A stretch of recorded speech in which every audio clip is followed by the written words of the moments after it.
The stars were too quiet above the fractured moon of Myrolith. Lyran hated that. He stood at the edge of a broken ridge, jagged metal ruins behind him, silence in front, save for the wind that whispered secrets across the surface dust. Above, the pale gas giant loomed, emerald and haloed, like an eye forever watching. His crash site was a smear of black smoke barely visible now. The salvage mission was a failure. The only thing left intact was the dull ache in his right hip and the half-melted navigation console that had decided to reboot in ancient dialects.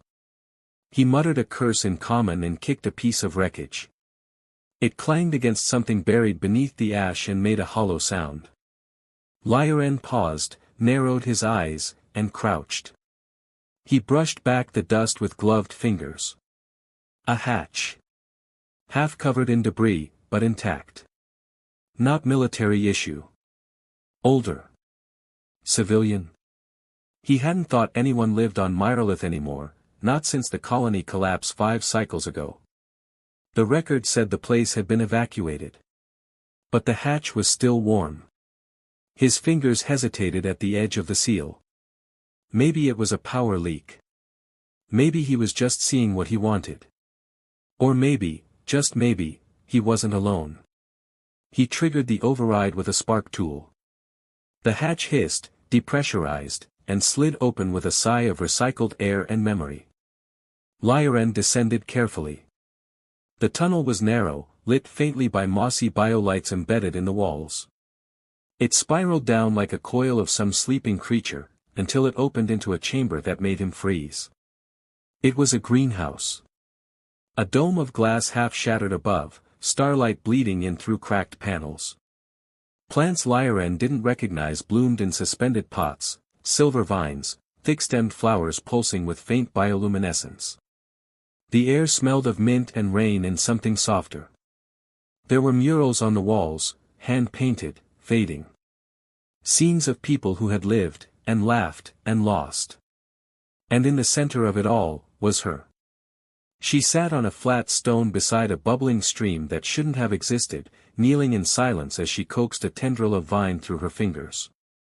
She was alien, though not like the ones Lyran had seen on the battlefield.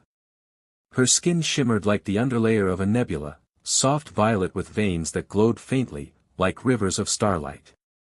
Her hair hung in coils, dark with silver beads threaded through, and her eyes were closed as if she were listening to something beyond hearing. Lyran froze. She turned.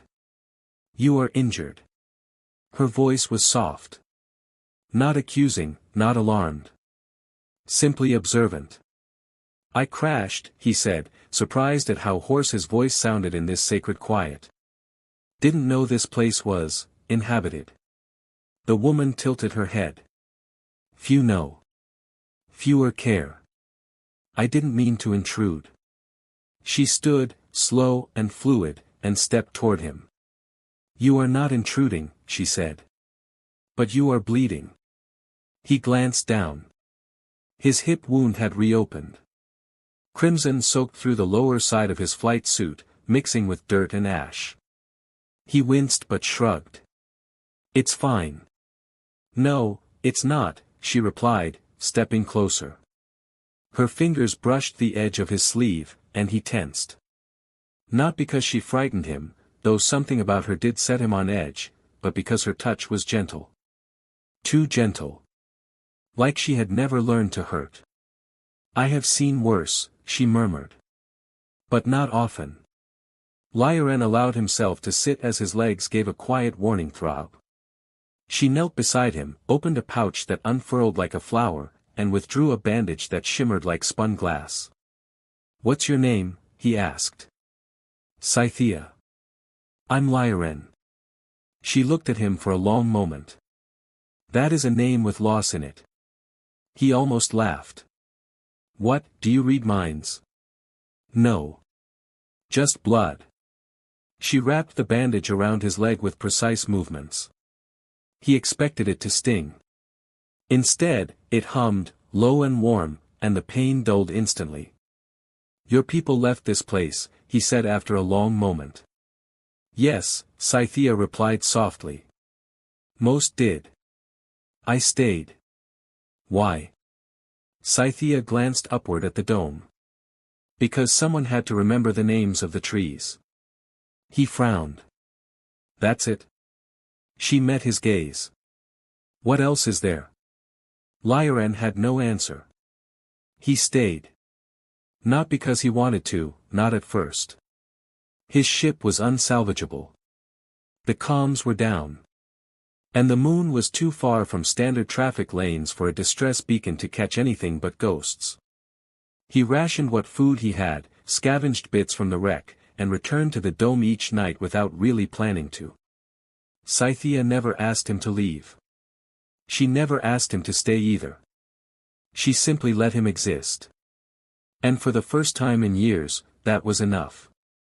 The fourth day, she asked. Why do you flinch when you wake? He looked up from the solar coil he was repairing. I don't. You do. He didn't respond at first. Then he set the tool down. Because I used to be a pilot in a war that never ended. Every time I blinked, I saw a friend die.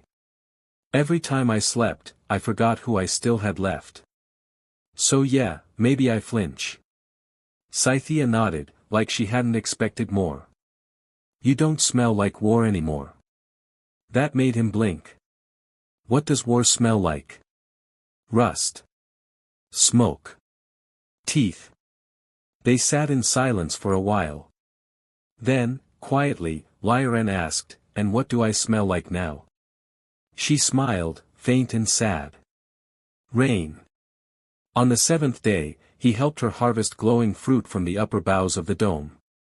She climbed like wind, he stumbled like a man stitched together by bruises and regret. They sat under the tree afterward, chewing the fruit in silence. It tasted like honey and citrus, but with something deeper, something that curled around the tongue like memory. Do you miss them? He asked. My people. Scythia's gaze drifted toward the far wall, where a child's drawing still clung. Every moment. Lyran hesitated. Do you hate the ones who caused it? No, she said simply. Hate is heavy. I carry too much already. He looked at her, really looked. You're not what I expected. I am not what I expected either. That night, as the stars wheeled above, Lyran watched her dance alone in the center of the dome. There was no music, only the rhythm of breathing, of memory, of quiet endurance. She moved like something half forgotten and half hoped for, her hair trailing stardust, her skin lit from within. And something in Lyran cracked open. When she saw him watching, she didn't stop. Instead, she held out a hand. He stood. Walked toward her. Took it. They danced beneath the broken dome, between vines that whispered and roots that hummed. She pressed her forehead to his and whispered something he didn't understand. But he felt it. In his bones. In his breath. He kissed her.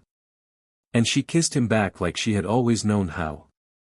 Later, wrapped in each other beneath the canopy of her world, she asked softly, when you leave, will you remember? He touched her cheek. I'm not sure I can leave. You have to. I don't want to. She pressed a glowing hand to his chest. But you must. He left on the 12th day.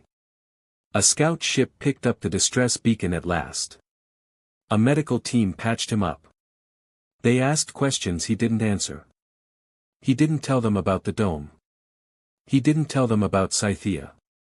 He just looked back once, at the distant shimmer of the greenhouse's dome through the viewport, and hoped she could still dance beneath it. And each time he looked up at the stars afterward, he wondered.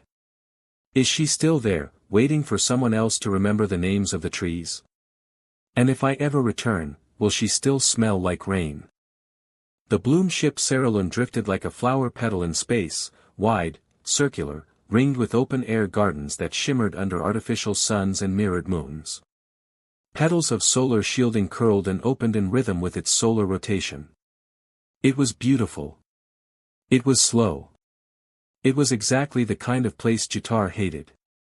He sat in the ship's atrium garden, pretending to admire a bloom he didn't understand. In truth, he was watching. Recording. Cataloging. That was his job. Technically, Jatar was an officer of planetary security from the Faradan Accord. Unofficially, he was an agent on assignment, sent to ensure that this diplomatic cruise didn't result in another collapsed treaty or assassination. His alias was solid, his implant disguised his neural signature, and his body language had been trained into fluid compliance. But he hadn't planned for her. Nerul. The last known botanist of the Trinaran people, and the only civilian on board Saralun not affiliated with any council, alliance, or order. She had joined the ship as a cultural envoy, but everyone knew it was ceremonial. The Trinarans were a dying people, scattered across dead moons and burned forests. Their sacred grove world had been glassed during the war, and with it went most of their language, their seed archives, their hymns. She spent her days in the atrium, tending to plants that could barely grow outside gravity. Her hands coaxed life from stunted soil. And though she barely spoke, her presence hung in the space like a second gravity. Jatar had intended to keep his distance. He failed on day 3. "You're watering that one too often." Her voice was unexpected. Jatar glanced up from his datapad, blinking. "Excuse me." Nerul didn't look at him. She knelt beside a vine that curled like memory around the edge of a glowing ore pot. Her hair was silver at the ends, fading upward into deep green at the roots, like a leaf aging backward. Her skin was the muted gold of Trinaran dusklight. She touched the vine gently, then looked at him with eyes that shimmered violet blue. "The soil is thinning," she said.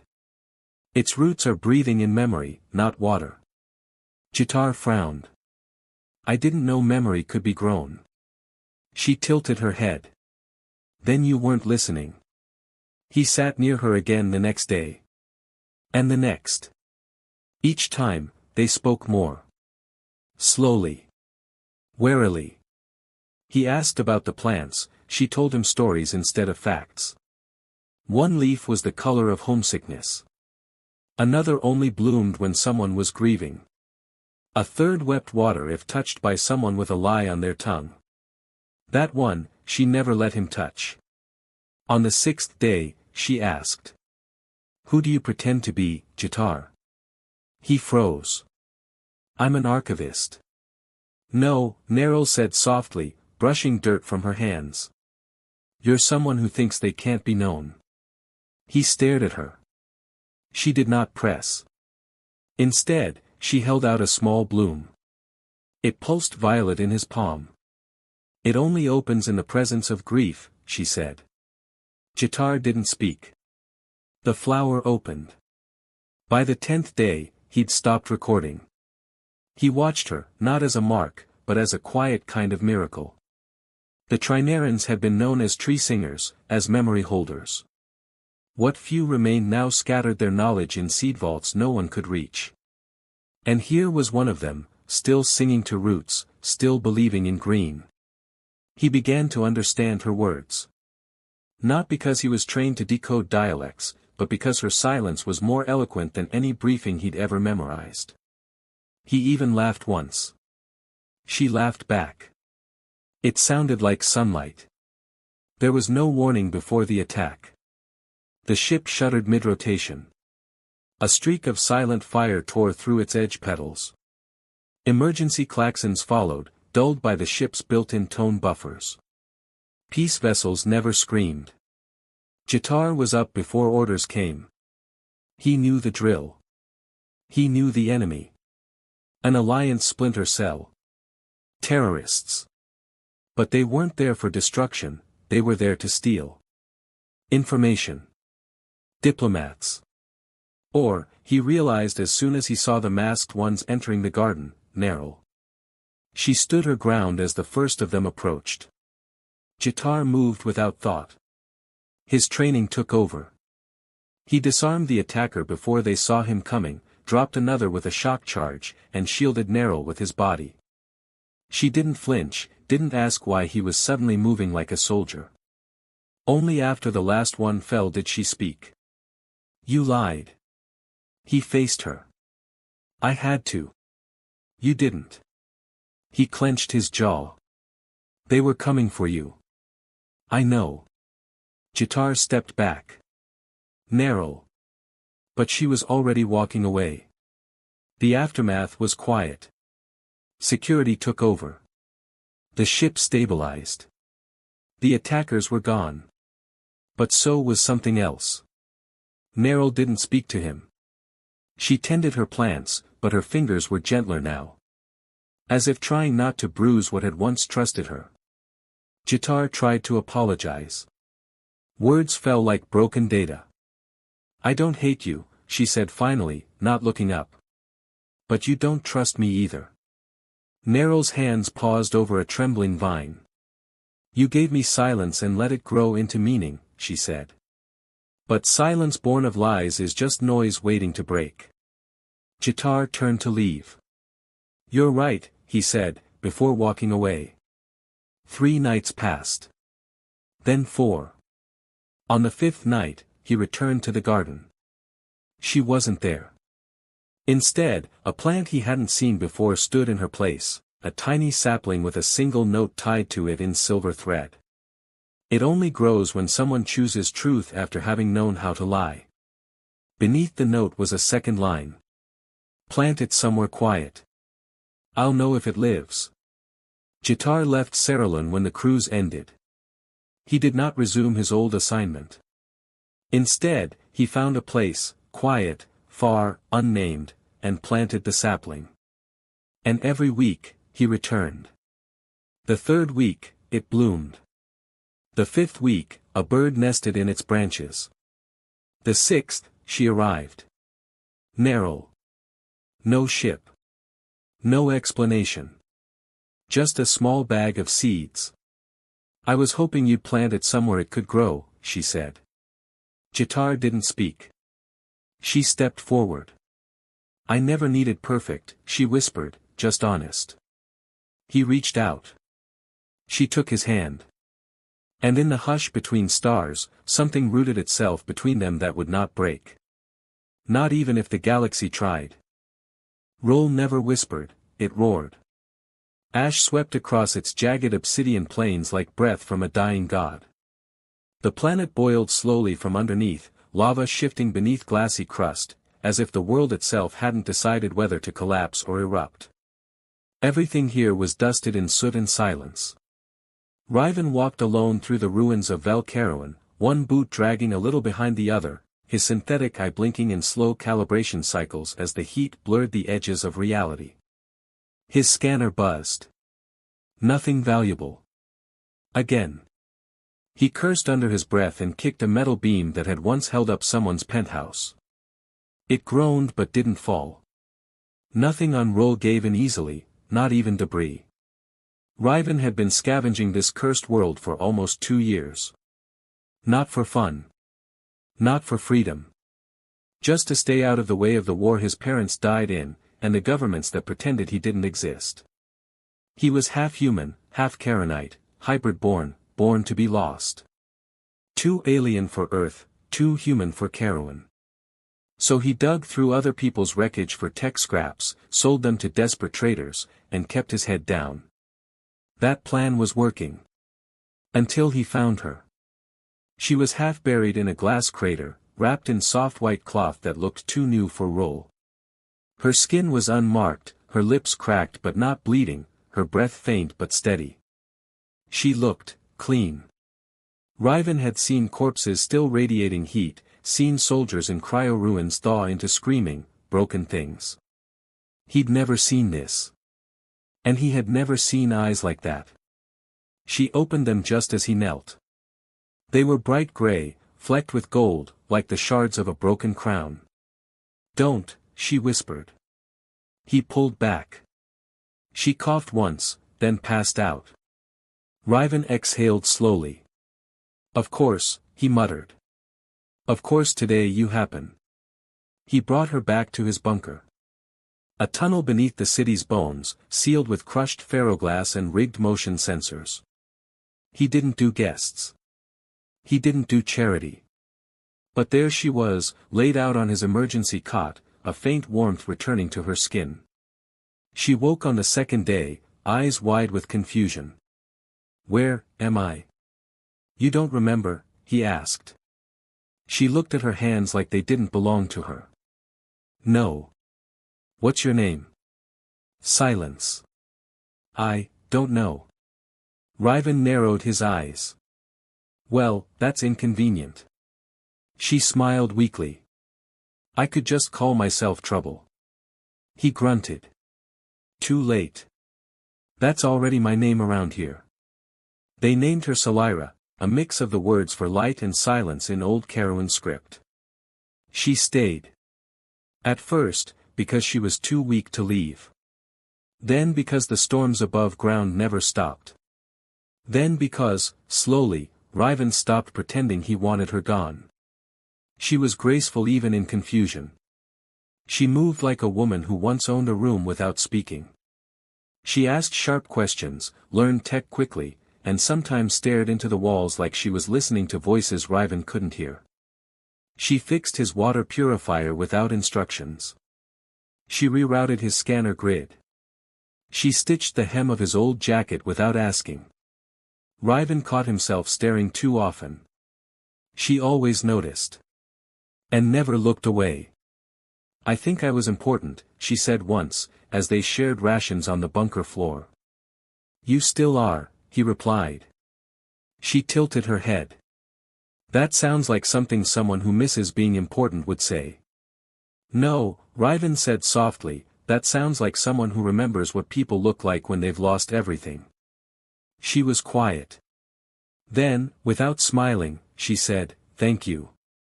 The dream started after that. Salira woke in the middle of the night, gasping, eyes wide. Ryvan rushed to her side. Her hands were trembling. "Flashes," she whispered. "Gold walls. White robes. Someone screaming my name." "You remembered your name?" "No," she whispered. "Only the scream." She held on to his wrist. It was the first time she touched him without thought. Ryvan didn't move. Over the next few days, things changed. She helped him scavenge, moved with strange familiarity through the ruins, often pointing at things before his scanner even picked them up. Once, she paused at a crumbled stairwell and whispered, "There used to be a fountain here. Crystal fed." Ryvan raised a brow. "You do remember?" "No," she said. "But my bones do." They kissed in the middle of a windstorm. No warning. She had laughed at a joke he made about a lava worm that stole his boot 2 weeks ago. Her hair whipped across her face, and she turned to say something else, and he kissed her before he could second-guess the choice. Salira kissed him back. It was soft. Careful. Long overdue. When they parted, she looked into his eyes with something closer to certainty than he'd ever seen in her. "I know this," she whispered. "Know what?" "You." That night, she found the memory. A broken data pendant, deep in one of the city's vaults. She held it to her chest like a relic. "This is mine." They repaired it. What it showed changed everything. Salira had been, a daughter of the Karawan High House. A royal, bred for governance and diplomacy, hidden away during the last siege of Vel Karawan and placed in stasis by loyalists who never made it back to retrieve her. She watched the recording in silence. Her face in the hologram was poised, powerful, full of knowing. She turned it off before it ended. "I don't want her back," she said. Ryvan swallowed. "She was you." "She was," Salira whispered. "But I'm not her anymore." He looked at her. "Who are you now?" She touched his face. "Someone who wants to stay here." They argued the next morning. Ryvan had already packed his gear. "You can't stay," he said. "They'll find this place again. I've heard chatter, Karawan loyalists, scavvers, mercenaries. They're sniffing around for buried names." "I don't care," Salira said. They won't find me. I'm not her anymore. They won't care what you think you are. She stood firm. I choose who I am. Not them. Riven looked at her with aching eyes. You can't unwrite a name carved in history. She softened. Then, with trembling certainty, she said, but I can choose the story from this page forward. They left Roll together. Not because they had to, but because they chose to. Salira erased the last of her records. Riven erased his maps. They vanished into the fringe systems, carrying nothing but the knowledge that broken people still held pieces worth building from. And together, they built something quiet. Something warm. Something real. And every so often, when the stars shifted just right, Riven would turn to her and say, "You remember who you are yet?" Salira would smile and reply, "Yes.